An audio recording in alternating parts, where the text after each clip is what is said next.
Hello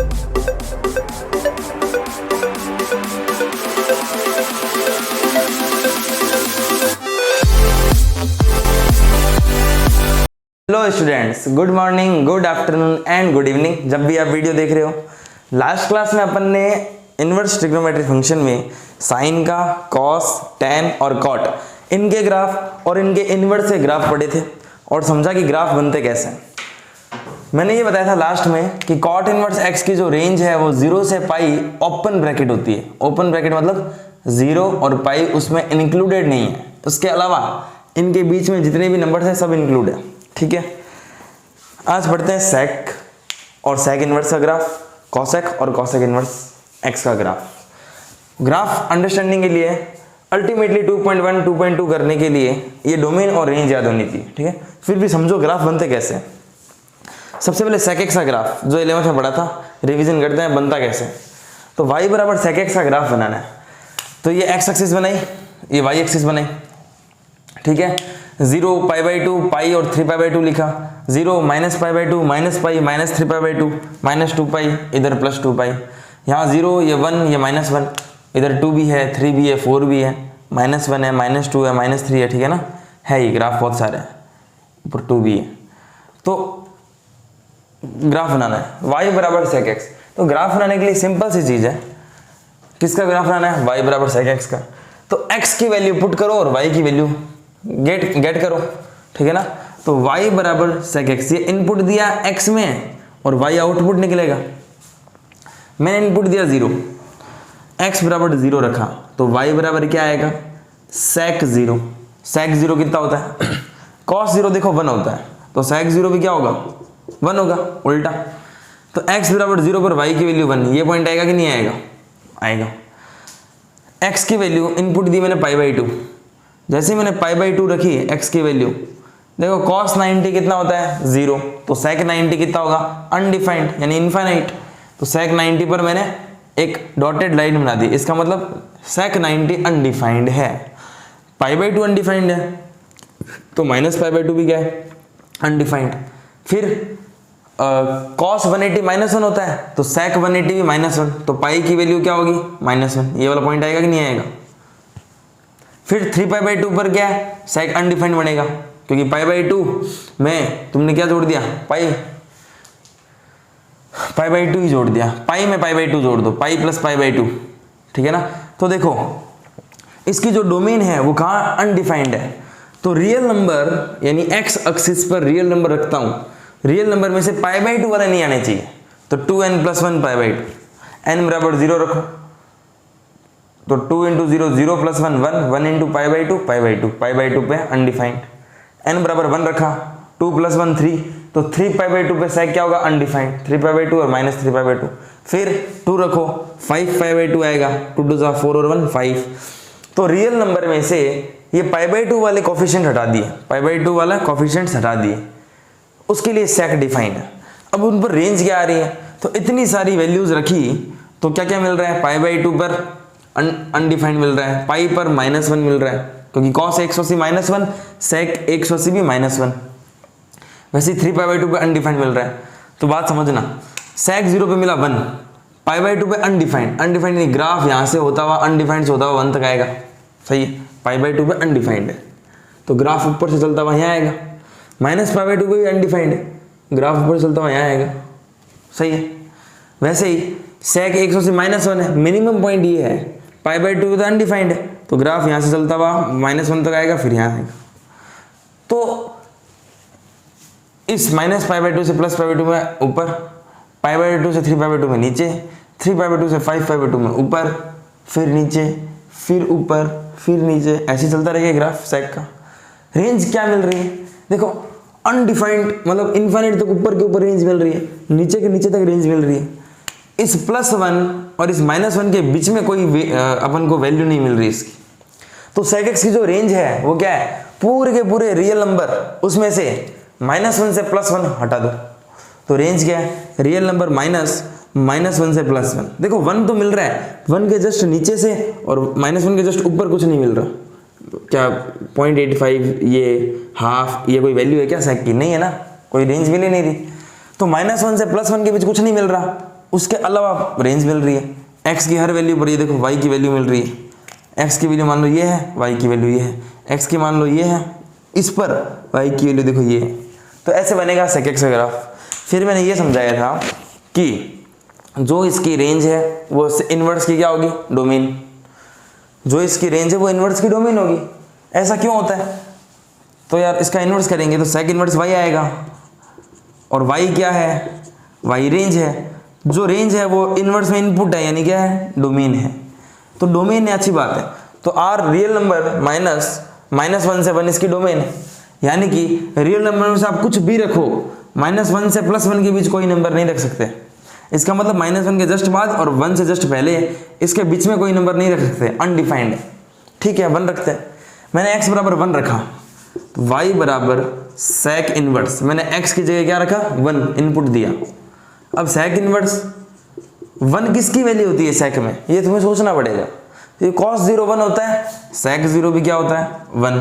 sec inverse से सेक गया, y की वैल्यू क्या आ गई, 0। यानी मैंने इनपुट दिया 1 और y जो रेंज है वो निकल के आई 0, यानी यही पॉइंट होगा। चलो -1 रखो। जैसे ही मैंने -1 रखा, -1 किसकी वैल्यू होती है सेक में, सेक 180, सेक 180 -1, क्योंकि cos 180 -1, y कितना गया, पाई। मैंने -1 रखा, क्या आया, पाई आया। -1 पर इसकी वैल्यू क्या आ रही है, पाई। ठीक है ना, मैंने पहले ही पॉइंट लिख दिए हैं, 0 π/2 पाई, 3π/2 -π/2, ये -π/2 है, ये माइनस का पाई है। ठीक है ना, बात आ रही समझ में। तो इस पर ये वैल्यू आ गई।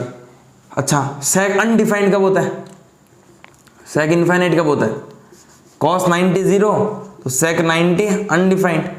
यानी सेक में जब इनफाइनाइट रखता हूं तो मुझे क्या मिलता है, π/2। यानी x की वैल्यू में जब इनफाइनाइट रखता हूं तो y की वैल्यू क्या आती है, π/2। देखो x मैंने इनफाइनाइट रखा, y कितना मिला, π/2, तो यहां पर मिल रही है रेंज।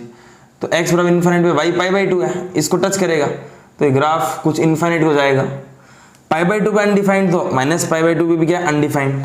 तो x बराबर इनफाइनाइट पर y की वैल्यू -π/2, x बराबर इनफाइनाइट पर y की वैल्यू +π/2, x बराबर -1 पर y की वैल्यू पाई, लेकिन 3π/2 पर x बराबर इनफाइनाइट पर y की वैल्यू 3π/2 भी तो आएगी। तो ग्राफ ऐसे इनफाइनाइट से चलता हुआ x बराबर -1 से पाई पर आया, फिर π/2 आता है कब, x की वैल्यू इनफाइनाइट पर। तो जैसे जैसे x इनफाइनाइट होगा, ये जो ग्राफ है π/2 की लाइन को क्या करेगा, टच करेगा। सही है। तो इनवर्स का ग्राफ क्या है, ऐसे ऐसे, फिर ऊपर ऐसे, यहाँ ऐसे तो यहाँ पर फिर ऐसे बनेगा, फिर यहाँ ऐसे बनेगा। समझ रहे हो, ग्राफ बनाना सीख लिया। अब काम क्या है, ये याद रखनी, सेक इनवर्स एक्स की डोमेन क्या है, रियल नंबर -1 से 1, रेंज क्या है। देखो रेंज इसकी कैसे कवर हो रही है, +1 से रियल नंबर -1 से 1। ठीक है, तो अपन को क्या, देखो 0 से लेकर पाई तक इसकी एक एक वैल्यूज मिल रही है। ये वाली सारी वैल्यूज मिल गई और ये वाली सारी वैल्यूज मिल गई। 0 से लेकर पाई तक मुझे सारी की सारी वैल्यू मिल गई है। क्यों, क्योंकि ये देखो 0 से लेकर पाई तक फंक्शन क्या है, 1 1 एंड ऑन टू है कि नहीं है। यानी हर x की हर वैल्यूज पर y की अलग अलग इमेज मिल रही है। वैसे इसमें 0 से लेकर पाई तक मुझे रियल नंबर की सारी वैल्यूज मिल गई है। देखो 1 के आगे इनफाइनाइट तक मुझे सारी वैल्यूज यहाँ मिल रही है। -1 से लेकर -इनफाइनाइट तक मुझे सारी वैल्यूज यहाँ पर मिल रही है, और -1 पर क्या मिल गई, पाई। इस पर कुछ मिलेगी, इस पर कुछ मिलेगी, इस पर कुछ मिलेगी, -1 पर पाई मिल गई। और 1 के बाद x की हर वैल्यू पर y की अलग अलग वैल्यूज मिल रही है। x की वैल्यू ये है, इस पर y की वैल्यू देखो ये है। तो 1 के जस्ट बाद से लेकर -1 के जस्ट इनफाइनाइट से पहले तक मुझे सेक की सारी वैल्यू मिल रही है। यानी कि 0 से लेकर पाई, और उसमें से π/2 पर अनडिफाइंड है, तो 0 से लेकर पाई -π/2 क्या है, इसकी रेंज है। प्रिंसिपल वैल्यू ब्रांच है, और भी हो सकती है, ये वाली और वो वाली पूरी।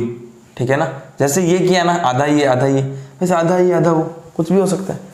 तो प्रिंसिपल वैल्यू ब्रांच ये है। डोमेन क्या है, रियल नंबर -1 से 1। तो रेंज तुम लोगों को समझ में आनी चाहिए। क्यों, क्योंकि डोमेन के हिसाब से क्या है, डोमेन के हिसाब से सब कवर होना चाहिए। तो डोमेन के हिसाब से रियल नंबर में से अगर -1 से +1 घटाऊं तो +1 के बाद का सारा काउंट कर लिया और -1 के बाद वाला सारा काउंट कर लिया, वो सारा काउंट 0 से पाई में आ रहा है, -π/2 करना है बस, तो 0 से पाई -π/2 बिल्कुल याद रहना चाहिए। अब बात करते हैं cosec x की।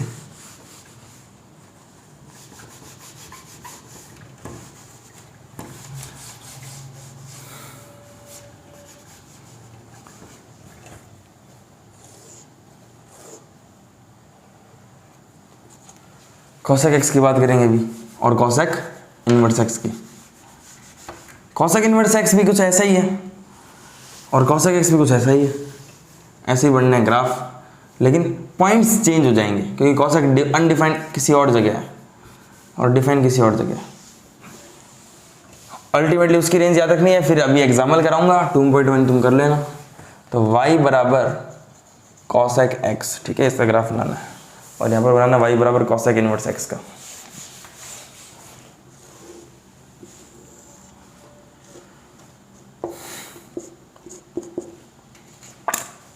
y बराबर cosec x का ग्राफ बनाना है।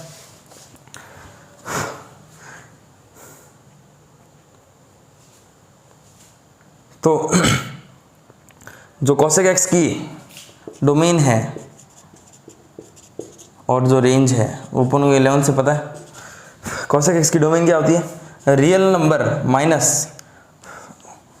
सेक था अपने 2n+1 π/2 ना, रियल नंबर माइनस n π, और रेंज क्या होती है इसकी?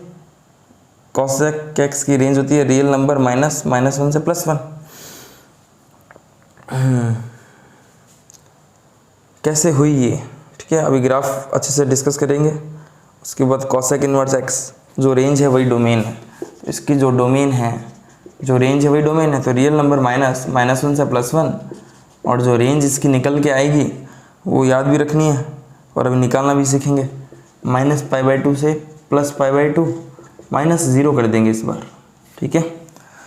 ये इजी सा है, cosec इनवर्स ये है, ठीक है। cosec का ग्राफ पढ़ते हैं।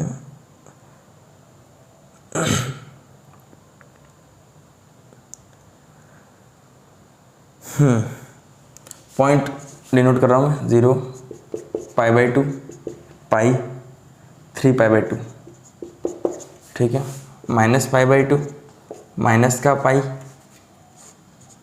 माइनस का 3π/2 एंड माइनस का 2π। फिर वही y एक्सिस में 1 होगा 2 होगा, ये तो होना ही है, -1 -2। बात करते हैं cosec x की। तो cosec x दिमाग में आते ही आता है कि cosec होता है साइन का उल्टा।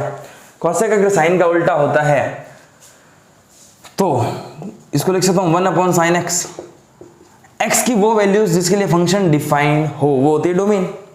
जैसे ही x 0 रखता हूँ, साइन 0 0, लेकिन 1/0 अनडिफाइंड, साइन 180 0, लेकिन 1/0 अनडिफाइंड, यानी कि 0 हो गया, पाई हो गया, 2π हो गया, 3π हो गया, ये सब साइन के लिए डिफाइन है, लेकिन cosec x के लिए डिफाइन नहीं है। cosec x को डिफाइन होने के लिए 1/sin x डिफाइन होना चाहिए, उसके लिए sin x 0 नहीं होना चाहिए। sin x 0 0 किस पॉइंट पर होता है? 0 पर होता है, पाई पे होता है, 2π पे, 3π पे, n पाई पर 0 होता है। तो cosec x में ये टर्म नहीं रख सकते n पाई वाली। तो रियल नंबर में आप कुछ भी रखो इनपुट, लेकिन उसमें से n पाई घटा दिया। n पाई का मतलब 1π, 2π, 3π, 4π, 5π और n बराबर 0 रखा तो 0 भी, ठीक है, ये हटा दिया। तो इसके लिए क्या है, डिफाइन हो जाएगा cosec x। तो रियल नंबर कुछ भी रखो, तुमने 0 रखा तो 0 रखा तो cosec 0 होता है अनडिफाइंड, तो ये y एक्सिस का खुद ही क्या है, अनडिफाइंड है। तुमने π/2 रखा, देखो sin π/2 कितना होता है 1, तो cosec π/2 भी 1 होगा। मैंने π/2 रखा, पॉइंट आया 1। फिर पाई रखा तो देखो पाई पर ये क्या हो जाएगा, पाई पे फिर से क्या हो जाएगा, अनडिफाइंड। क्यों? cosec 180, sin 180, sin पाई, 2π, 3π सब अनडिफाइंड है, तभी तो n पाई हटाया, यानी पाई पर ऐसी डॉट लाइन बनेगी, फिर -π पे बनेगी, फिर 2π पे बनेगी, बनती रहेगी मतलब। अच्छा, sin 91, sin π/2 1, sin 3π/2 -1, तो cosec 3π/2 भी क्या होगा, -1 होगा, ठीक है ना। या cosec -π/2 भी क्या होगा, -1 होगा। तो देखो पाई पर अनडिफाइंड है तो ग्राफ ऐसे ऊपर से चलता हुआ यहाँ तक पहुँचेगा 1 तक, फिर 0 पर अनडिफाइंड है तो फिर ग्राफ यहाँ से चलता हुआ ऐसे पहुँचेगा, तो ऐसे ग्राफ बन रहा है। फिर यहाँ पर माइनस पाई पे अनडिफाइंड है और 0 पर अनडिफाइंड है, तो देखो ये ऐसे बनेगा ग्राफ, यहाँ ऐसे बना है, यहाँ ऐसे, फिर यहाँ पर भी कुछ ऐसे बनेगा, यहाँ ऐसे बनेगा, अल्टरनेट चलता रहेगा, ऊपर नीचे ऊपर नीचे ऊपर नीचे। ये कौन सा ग्राफ है? इनवर्स का ग्राफ क्या होगा? फिर से पॉइंट डिनोट कर लो। पॉइंट डिनोट करने के बाद चलो पॉइंट कर देता हूँ 0 1 2 -1 -2, ठीक है। यहाँ 0 रख देता हूँ, यहाँ π/2 रख देता हूँ, यहाँ पाई दिखता ही है, पाई पे क्या होगा? अनडिफाइंड होगा। पाई के बाद यहाँ पर क्या? माइनस का π/2, देन माइनस का पाई, माइनस पाई पे भी क्या होगा? अनडिफाइंड होगा। माइनस π/2 रख दिया, π/2 रख दिया, पाई रख दिया, एक बार इतना बहुत है। इस पर ही वैल्यू समझ लेते हैं इसकी। तो मेरी बात सुनो फिर से भाई, y बराबर कॉसेक इनवर्स x है। इस बार इनपुट रियल नंबर -17 इसकी डोमेन है, जो इसकी रेंज है वो इसकी डोमेन, इसमें से डोमेन रखनी है अपन को। तो -1 से +1 के बीच कुछ नहीं रखेंगे, 1 के जस्ट बाद और -1 के जस्ट पहले, और 1 खुद। मैंने 1 रखा, ये 1 रखा, कॉसेक इनवर्स 1, ध्यान से देखना, कॉसेक इनवर्स 1। अब 1 किसकी वैल्यू होती है? कॉस में, कॉसेक में, तो जवाब आता है कॉसेक π/2 1 होता है। कॉसेक इनवर्स से कॉसेक कटा, 1 पर कितना आ रहा है? π/2, ये पॉइंट आ गया। कॉसेक इनवर्स मैंने इनफाइनाइट रखा है, x की जगह इनफाइनाइट। कॉसेक इनवर्स इनफाइनाइट किस पर होता है? कॉसेक इनवर्स इनफाइनाइट अनडिफाइंड कब होता है? जब n पाई हो। कॉसेक पाई लिख दो, इसको 2 पाई लिख दो, 3 पाई लिख दो, 4 पाई लिख दो। कॉसेक इनवर्स से कॉसेक कटेगा और पाई आएगा, पाई पे अनडिफाइंड, माइनस पाई पे अनडिफाइंड। तो ये देखो x बराबर इनफाइनाइट पर y की वैल्यू पाई या माइनस पाई, तो x बराबर इनफाइनाइट पर ये y टच करेगा प्लस पाई को, x बराबर इनफाइनाइट पर ये टच करेगा 0 को, क्योंकि कॉसेक 0 भी क्या होता है? अनडिफाइंड। कॉसेक 0 लिख सकता हूँ यहाँ, तो 0। तो वैसे देखो -π/2 पे क्या आएगा? ये -1 आएगा, मतलब सॉरी -1 पर क्या आएगा? -π/2, क्योंकि -1 रखूंगा, कॉसेक -90 -π/2। फिर से भाई 0 पर अनडिफाइंड, तो यहाँ तक ग्राफ आएगा, फिर पाई पर -पाई पर अनडिफाइंड, तो ऐसे ग्राफ आएगा। तो ये ग्राफ ऐसे चलेगा, ऐसे ऐसे ऐसे ऐसे। फिर भी तुम लोग ग्राफ देख लो, स्क्रीन पर देखो, ये ग्राफ देखो, समझ आ रहा है? पाई पे और 0 पर अनडिफाइंड है, तो ग्राफ इनफाइनाइट को टेंड करने पर y की वैल्यू पाई और 0 हो रही है।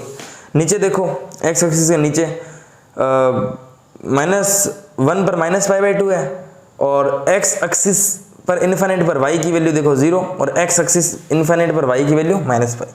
ये कॉसेक इनवर्स ऐसा ग्राफ है। तो सारी की सारी वैल्यू कवर हो गई। देखो ये देखो -π/2, -1 के बाद वाली सारी वैल्यू यहाँ कवर हो गई, -π/2 से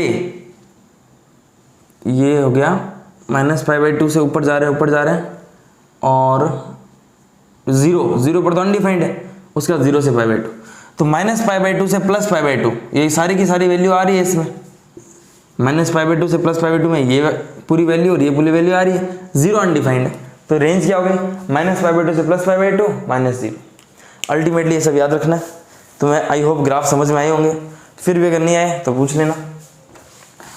ये अपने इन्वर्स के ग्राफ है, अपन एक्सरसाइज में एंटर करते हैं, एग्जाम्पल से स्टार्ट करेंगे। ये सारी वैल्यूज याद करनी है, तो इन सारी वैल्यूज की एक टेबल है, ठीक है, उस टेबल को याद कर लो, बिल्कुल याद होनी चाहिए वो टेबल। तो टेबल में स्क्रीन पे शो कर रहा हूँ, ये टेबल अभी के अभी याद कर लो, इसके बिना क्वेश्चन नहीं होंगे। ये इन्वर्स की टेबल है, साइन इन्वर्स है, ठीक है। साइन इन्वर्स में ये डोमेन है इसकी क्या? -1 से 1, और जो रेंज है क्लोज ब्रैकेट में -π/2 से +π/2, ये इसकी क्या है? प्रिंसिपल वैल्यू ब्रांच की रेंज है। कॉस इन्वर्स की डोमेन -1 से 1, रेंज क्या है? 0 से पाई, क्लोज इंटरवल में। फिर देखो कॉसेक इन्वर्स है, इसकी डोमेन क्या है? रियल नंबर -1 से 1, रेंज क्या है? अभी बताई थी, -π/2 से +π/2 -0। सेक इन्वर्स एक्स की डोमेन रियल नंबर -1 से 1, रेंज 0 से पाई -π/2। वैसे tan इनवर्स और कॉट इनवर्स की डोमेन तो रियल नंबर है, और रेंज क्या है? -π/2 से +π/2, ओपन ब्रैकेट, 0 से पाई, ओपन ब्रैकेट। याद कैसे करोगे? देखो साइन इनवर्स एक्स की रेंज -π/2 से +π/2, tan इनवर्स एक्स की भी रेंज क्या है? -π/2 से +π/2। फर्क क्या है? क्लोज और ओपन ब्रैकेट का। क्लोज ब्रैकेट मतलब -π/2 और +π/2 इंक्लूड है, ओपन मतलब वो इंक्लूड नहीं है, -π/2 से -π/2 और +π/2 इंक्लूड नहीं है, उसके बीच में सारे नंबर हैं। साइन का याद हो गया, टेन का याद हो गया। कॉस इनवर्स देखो 0 से पाई क्लोज ब्रैकेट, कॉट इनवर्स 0 से पाई ओपन ब्रैकेट। कॉसेक इनवर्स -π/2 से +π/2 -0 करना है। सेक इनवर्स 0 से पाई -π/2 करना है। सही है। फिर से बता रहा हूँ, साइन इनवर्स x पूछे या आर्क साइन x पूछे, एक ही बात है, ठीक है। आर्क साइन x का मतलब ही क्या है, साइन इनवर्स x। वैसे ही कोट सेक कॉसेक सब में ये रूल लगेगा, arc cot x, arc cosec x। Sine x का होल इनवर्स कभी मत लिखना क्योंकि वो 1/sin x होता है। साइन x इनवर्स कभी मत लिखना क्योंकि वो साइन 1/x होता है। पूछा है साइन इनवर्स x तो ऐसे ही लिखना है, और ऐसे लिख दिया तो इसको ना ये लिख सकते हैं ना ये, ठीक है। x इनवर्स का मतलब 1/x, साइन x का होल इनवर्स मतलब 1/sin x। Sign inverse x notation यही है, या आर्क साइन x। एनसीईआरटी का एग्जाम्पल 1 देखो, इजी सा एग्जाम्पल है, कोई डाउट आएगा ही नहीं, ठीक है। अभी जो इतनी हार्ड चीजें समझी है इसके सामने कुछ भी नहीं है, एकदम इजी है, एकदम इजी। एग्जाम्पल 1 एनसीईआरटी का क्या कह रहा है देखो, find the principal value of sine inverse 1/√2। कह रहा है साइन इनवर्स 1/√2 की प्रिंसिपल वैल्यू बताओ। तो मान लो कि लेट y बराबर साइन इनवर्स 1/√2, इसकी प्रिंसिपल वैल्यू बतानी है। साइन इनवर्स x की प्रिंसिपल वैल्यू बताने के लिए मुझे खाली इतना बताओ कि principal value branch of sine inverse क्या होती है। Principal value branch of sine inverse is, क्या बताई थी, साइन इनवर्स x की रेंज -π/2 से +π/2 बताई थी, -π/2 से +π/2 बताई थी। ये इसकी क्या है, प्रिंसिपल वैल्यू ब्रांच है। तो इसने पूछा है साइन इनवर्स 1/√2 की वैल्यू बताओ, इसका मतलब प्रिंसिपल ब्रांच वैल्यू बतानी है, ठीक है ना। इसने principal branch find the principal value, इसने प्रिंसिपल वैल्यू पूछी है क्वेश्चन में।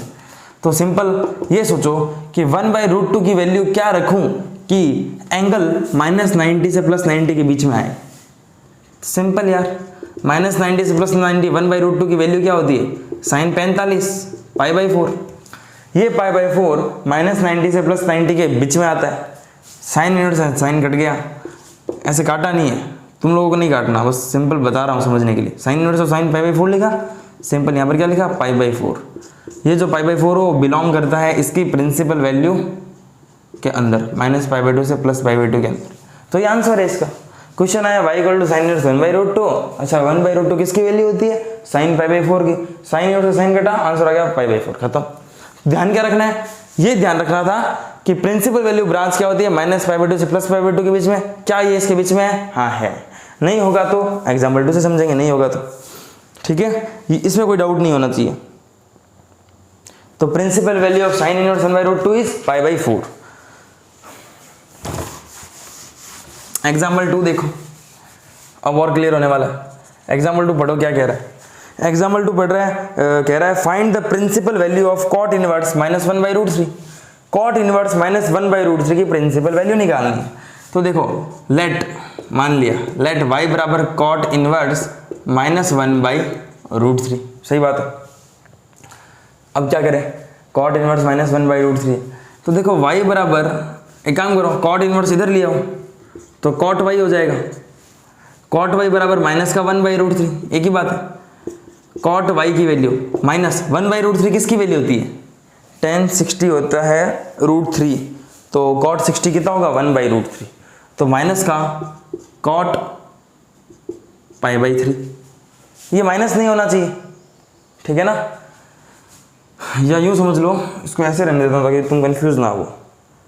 इसको ऐसे भी कर सकते हैं, चलो एक बार इसको पूरा करके दिखा देता हूँ। कॉट y बराबर माइनस कॉट थीटा कब होता है, कॉट माइनस कब होता है, ये याद करो, आफ्टर स्कूल टू सिनेमा कब होता है, कॉट माइनस में। अच्छा यही आंसर क्यों नहीं ले रहे, पहली बात ये सुनो, कॉट इनवर्स x है, उसकी जो प्रिंसिपल वैल्यू ब्रांच है वो क्या है, कॉट इनवर्स, यूँ लिख लो, principal value branch, principal value branch of cot inverse x is क्या होती है, ओपन ब्रैकेट 0 से पाई, ठीक है, ये होती है। तो इसको 0 से पाई के बीच लाना है, सर π/3 0 से पाई के बीच ही तो है, वो माइनस में है ना, तो -1/√3 है। और कॉट 0 से पाई में नेगेटिव कब होता है? सेकंड क्वाड्रेंट में होता है, क्योंकि फर्स्ट क्वाड्रेंट में ऑल पॉजिटिव।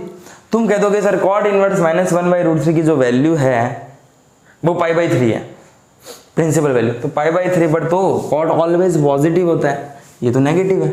कॉट इनवर्स -1/√3 ये तो नेगेटिव है, हमें नेगेटिव वैल्यू चाहिए। तो माइनस कॉट π/3 कब होगा? तो कॉट y इक्वल टू, देखो मेरी बात ध्यान से सुनो, 0 से पाई के बीच एक तो आंसर चाहिए, प्रिंसिपल वैल्यू है, तो ये मेरा 0 है, ये मेरा पाई है, ठीक है।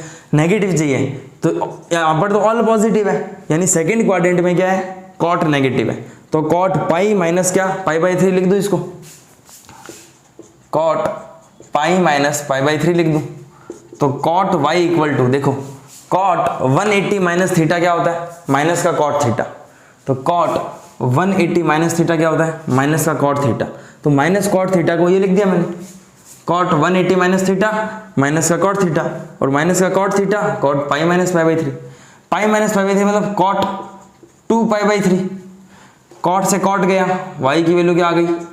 2π/3, तो इसकी प्रिंसिपल ब्रांच वैल्यू के अंदर है ये 2π/3, 0 से पाई के बीच है ना 2π/3, 2 इंटू 180/3 कर लो, 3 6 18, 120 डिग्री, और 120 डिग्री 0 से 180 के बीच में होता है। इसको ऐसे करना चाहिए तो सर कॉट उधर क्यों ले गए? मत ले जाओ, ऐसे भी कर लो, तुम लिखोगे y equal to cot inverse -1/√3, लिखा y equal to cot inverse -1/√3 क्या होता है? माइनस का कॉट π/3, अभी कट नहीं सकता, ये नेगेटिव है, तो क्या होगा? कॉट इनवर्स, इसको लिख दिया माइनस कॉट थीटा को, cot pi minus π/3, cot pi minus π/3 क्या होता है? कॉट 2π/3, कॉट इनवर्स से कॉट गया, y की वैल्यू 2π/3, ये एक ही बातें होती है, ये मैं इधर लाया, वापस उधर भी तो लेके जा सकता हूँ, तो cot inverse of cot 2π/3, cot inverse of cot 2π/3। तो फंडा क्या है? प्रिंसिपल वैल्यू पूछी है, तो दिमाग में ये आना चाहिए कि प्रिंसिपल वैल्यू पूछी है तो कॉट इनवर्स x की प्रिंसिपल वैल्यू याद होनी चाहिए, वो 0 से पाई है, तो 0 से पाई में ऐसी कौन सी वैल्यू है जिसको रखने पर ये माइनस का 1/√3 आ जाए? तो कॉट 2π/3 की वैल्यू रखने पर क्या आ जाएगा? -1/√3। तो स्टार्टिंग क्या की? कॉट इनवर्स -1/√3 है, तो माइनस पड़ा है, 1/√3 की वैल्यू रख दी। लेकिन कॉट में ऐसा क्या रखना है कि -1/√3 पूरा आना चाहिए, तो माइनस कॉट थीटा क्या होता है? कॉट पाई माइनस π/3, तो ये दिमाग में आएगा कॉट में 2π/3 रखने पर क्या आ सकता है? -1/√3, और इजीली कॉट इनवर्स से कॉट कैंसिल हो जाएगा, और 2π/3 जो कि बिलोंग करता है इसकी रेंज को 0 से पाई को, ओपन ब्रैकेट। बात आई समझ में? एक्सरसाइज 2.1 एक बार तुम ट्राई करो, मैं पूरा सॉल्यूशन दे दूंगा उसका। इन क्वेश्चन को करना है ना, तो बस साइन कॉस टेन कॉट से कॉसेक की रेंज याद होनी चाहिए, और तुम्हें आंसर ट्रिग्नोमेट्री से खेलना आना चाहिए कि यार पाई माइनस π/3 करूंगा, सेकंड क्वाड्रेंट में पहुंच जाऊंगा, वो माइनस कॉट हो जाएगा, ठीक है ना। ट्रिग्नोमेट्री से खेलना आना चाहिए, तो बस प्रैक्टिस करो थोड़ी सी, इजी एकदम एक्सरसाइज। तो मैं होमवर्क देता हूँ मैं 2.1, वो करो, इसका डिस्कशन करेंगे अपन कल। मैं नेक्स्ट वीडियो में 2.1 पूरा सॉल्यूशन नहीं दे दूंगा, उसको अच्छे से एक बार कर लिया ना एकदम क्लियर है, उसके बाद कुछ नए नए फॉर्मूलाज दूंगा, उनसे भी ये क्वेश्चन हो जाता है, ठीक है ना। तो आज के लिए इतना ही, थैंक यू।